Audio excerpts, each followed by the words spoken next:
you ended up having to play behind Bronson way back when you were a freshman. I don't know if you remember much from that season, but I'm just curious about Jonathan Davis. He's playing a lot as a freshman. I'm curious what you thought when you first saw him in workouts, and what do you think it says about how the coaches view him and how often they use him, and especially in tight situations, tight games?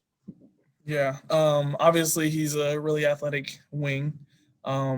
He doesn't talk a lot, and he never changes that facial expression, that kind of blank look on his face. So he never gets too high, never gets too low, and I think that's really good to have as a freshman, and somebody that can play at this level, to not get too high, not to get too low. But obviously, he's been a key guy for us coming off the bench, and he continues to impress us day in and day out. He's taken huge steps from the summer workouts to the fall workouts, fall practice, to how he's playing now and playing a little bit more confident. Every once in a while, we'll see a smile from him, and I think that's just a stepping stone to that. He's getting a little bit more comfortable in his role. Let's go to Jim Polzian. Dimitri, Illinois is shooting the ball from three-point range way better this year than they did last year. How much more dangerous does that make them, and what are some of the keys Saturday to kind of containing that attack? Yeah, obviously they're really good in transition, and they're playing a lot faster than they have in the past, and I think that's been the key for them, shooting the ball a little bit better from the three-point line. They spaced the floor really well, and obviously they have a really good post with Kofi, and then even Georgie coming off the bench are just two big bodies that teams have to key on. And can't let them just play one-on-one in the post, so it makes the floor shrink a little bit, and then they got shooters all around on the outside. So they're shooting the right ones. They're playing fast and free, and they're sharing the ball really well, and I think that's what makes them pretty dangerous. Steve McGargy.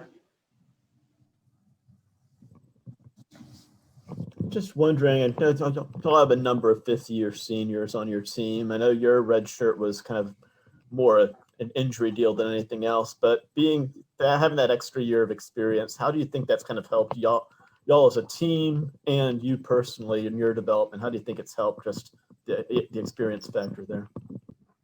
Well, yeah, obviously we're one of the oldest groups to ever play the game of basketball in college, I guess. But no, it just shows like the experience is always a big thing, and Coach Gard always harps on that. And for us to have freshmen come in this year in a big class and just learn everything they can from our older group is going to help them down the future and down the road. So I think it's going to help us, especially here getting late into the season, obviously in the second half of the season and heading into towards the Big Ten tournament, and a tough stretch of Big Ten games that we have is going to definitely show. And I think that experience is going to pay off at the end of the day.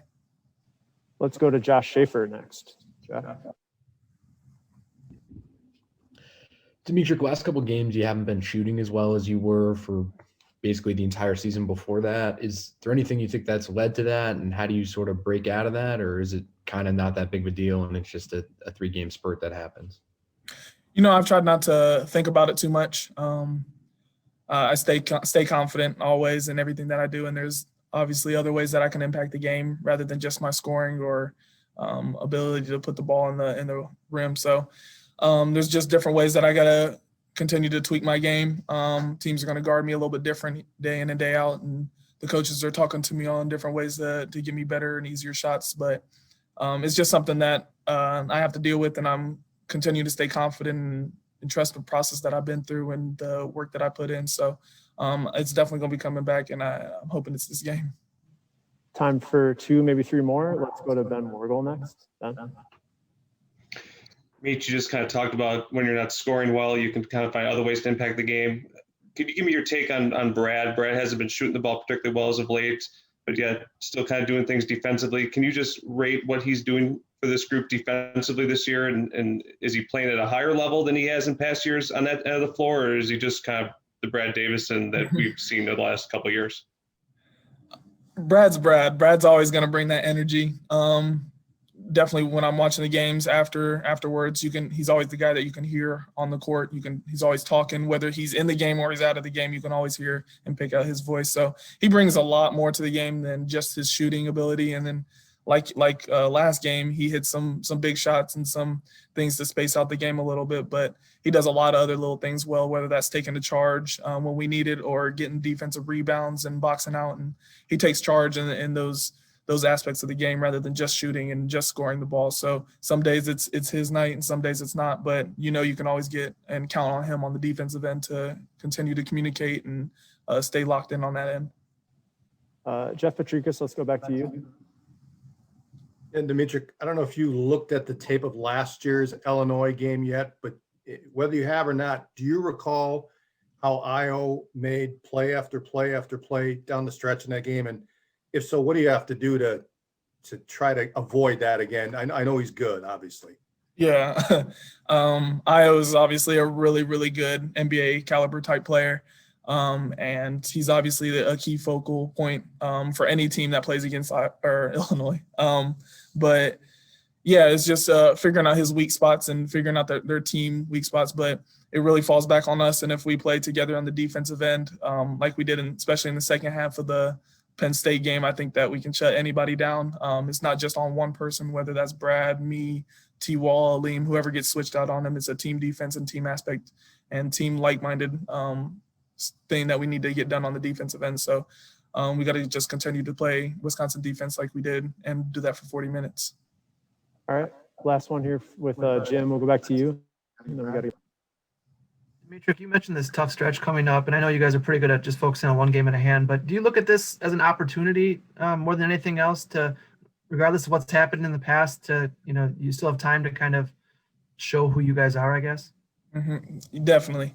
Obviously, we have a really tough stretch coming up. We got Illinois twice, Iowa twice, Michigan, Purdue, at Nebraska, things like that. I think that it's going to just be a testimony to what this team can do, and we can either take this head on and to continue to progress how we're playing now. But I think that we're in control of our own destiny if we continue to take this one game at a time, one practice at a time, and play like it's our last game. We only have 8 regular season games left, and then it's the Big Ten tournament. So us as an older group and older seniors, that the clock's running down. So we're going to attack each game like it's our last.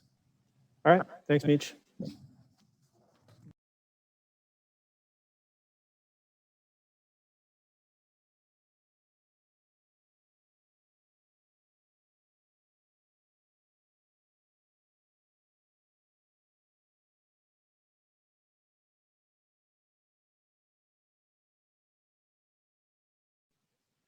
All right, Brad Davison is here. Let's go ahead and start with Jeff Patrikas. Jeff? Yeah, Brad, I don't know if you heard me ask Meech about Io, but I know down the stretch in last year's game, he made a lot of big plays. I'm just curious what you remember from that and what you guys need to do defensively to try to control him a little bit better this time, especially crunch time.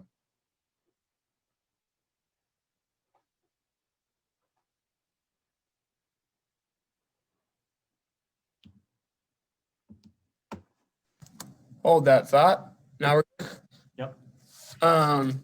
Yeah, he's a great player. He's our go-to guy. Not only did he make a lot of plays against us down the stretch, but he just makes a lot of plays throughout the duration of the game and down the stretch in a lot of games for them last year and this year too. That's why they're having a great year, is because of how productive he's been.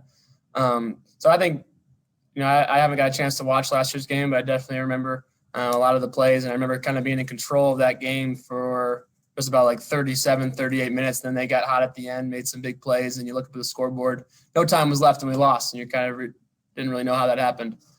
So, we have some revenge to pay back from last year. They took one from us at the Kohl Center. But for Io specifically, he's a great player, one of the best guards in the country and definitely in the league.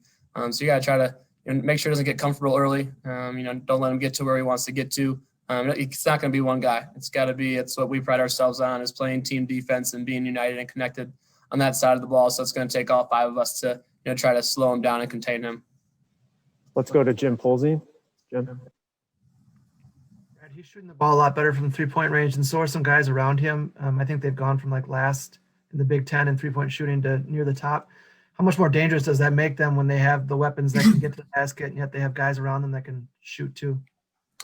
Spreads out the floor. It gives their bigs a lot more room to operate. And with how good their bigs are, both Kofi and Georgie, they get a lot of really good looks because there's so much attention inside. So their feet are set. They're 10 toes to the target, they're letting them fly, whether it's in the half court or in transition.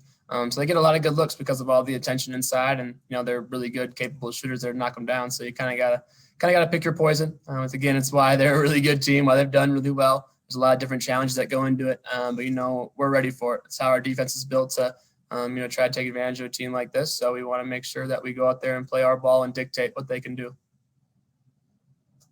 Let's go to Raul Vasquez. Raul?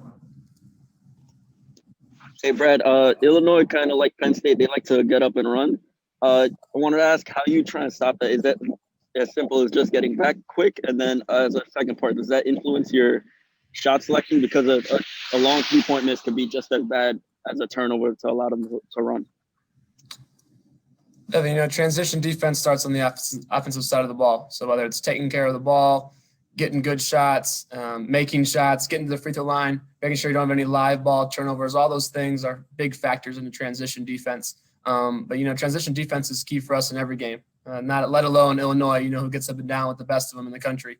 Offensively, we got to take and make good shots, limit our turnovers, get to the free throw line, draw fouls so it slows them down. And then, you got to hustle back. You got to get back as fast as you can, take away the rim, and try to force them into, tough shots. Let's go to Josh Schaefer. Josh? Brad, what do you think the biggest difference was for you guys between the first Penn State game and the second Penn State game? And do you think that there was anything that you guys took out of that experience as a whole that maybe was something to learn from moving forward? Two things. I think the glaring stat was the first time we played at Penn State, they had 21 transition points. Then here at home, they had 0. So kind of going back to the last question, but that's something that we pride ourselves on. We want to make teams score against us in the half court because we have a better chance of stopping them at a higher rate in the half court. So I think that was a big difference, but also just, our energy on the defensive side of the ball, most importantly, because that kind of sets the tone for the game. It gets our offense going. We always say, come with your defense, let your offense catch up. So, that energy, the communication, the diving on the floor, getting loose balls, all that stuff translates into winning games. And so that's something that we got to continue to pride ourselves on and continue to value. And, the making shots, the offensive side of the ball, all that will fall in line. We know that to get to where we want to get to, it's going to be done on the defensive side of the ball. So making sure that's where our identity and where our value is found. Let's go back to Jeff Petrikis quick. Jeff? Yeah, Brad, I'm just curious, when you finally got to see the freshmen come in, because it was a little bit different this year, different offseason, what do you think of Johnny Davis, and what do you think he would give this team this year? Sky's the limit. He's athletically gifted. It's extremely obvious whether you're watching in practice, a workout, or in the game. His ability to, his first step, his ability to his second jump, all those kind of intangible things that you can't really teach. He's extremely gifted, especially on the offensive side of the ball. He can get to places a lot of the other guys that our team can't get to. And so I just saw so much potential right from the get-go from when he got here, whether it was in summer workouts, when we got to play open gym. He has such a bright future in this program. Coach, we all trust him. The best part of last game was seeing all those threes going from in that right corner, because once you see the ball go in, that just builds confidence. The thing with him, the more confident Johnny is, the more productive he's going to be for us. Because again, he's tough to stop. His ability to get to the rim, mid-range, three-point shots, he's got the whole package. So we're continue to, encourage him, tell him to be aggressive, make plays on both the offensive and defensive side of the ball. And he's been great for us this year, especially as a freshman in this program. There's not many freshmen that get to play the amount of minutes that he's doing, and especially in crunch time and the opportunities he's had. He's taking advantage of them, and I have a great feeling he's going to take advantage of more here down the stretch. Let's go to Ben Wargel. Ben? Brad, you talked about Johnny seeing the ball go in, give confidence. Did you get a little bit of confidence at the end of the first half when your three-point shot went in? You shot the ball better from 3 in that game. Do you feel you're close to really having a solid run here offensively? Always. I trust my shot. I've put countless hours of time into it, whether it's, off the dribble or catch and shoot or early mornings, late nights. I put the time in, so I got to trust it. Like I said, averages always average out, and I know how much time I've put in, and I know the percentages and the rate that I can shoot the ball at, so I'm going to continue to shoot them, and I know that they'll go in.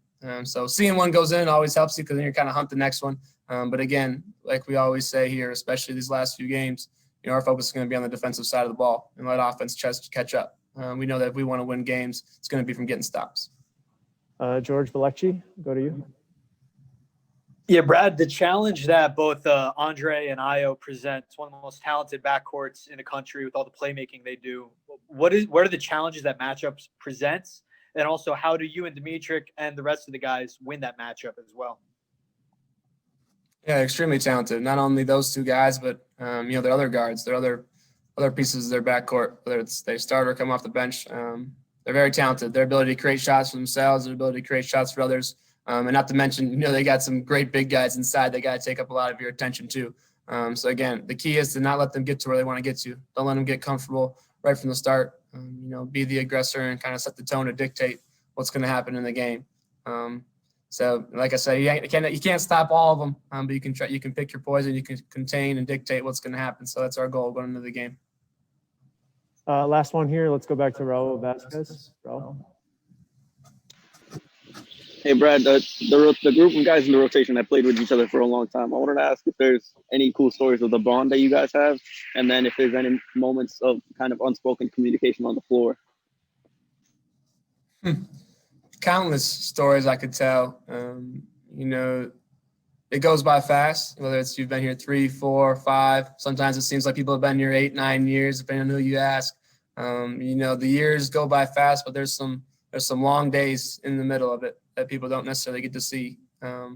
Those days are what bonds us together and gives us purpose and unites us and connects us, and ultimately is what carries us through a season and makes us so, not only tight-knit, but makes us a tough team to play because we've been through a lot, whether it's on the court, off the court. That adversity, not only has built our character, but again, it's built our unity and our togetherness that when, tough times come or the other team goes on a run, you lose a couple games, we have perspective. We've been through a lot and, we got through it and we stuck together through it. And ultimately that's what has carried us to this point. That's what put us in the position last year to do what we did. And that's what got us to the position where we are right now to make a run at it again. And so that's what we fully intend to do.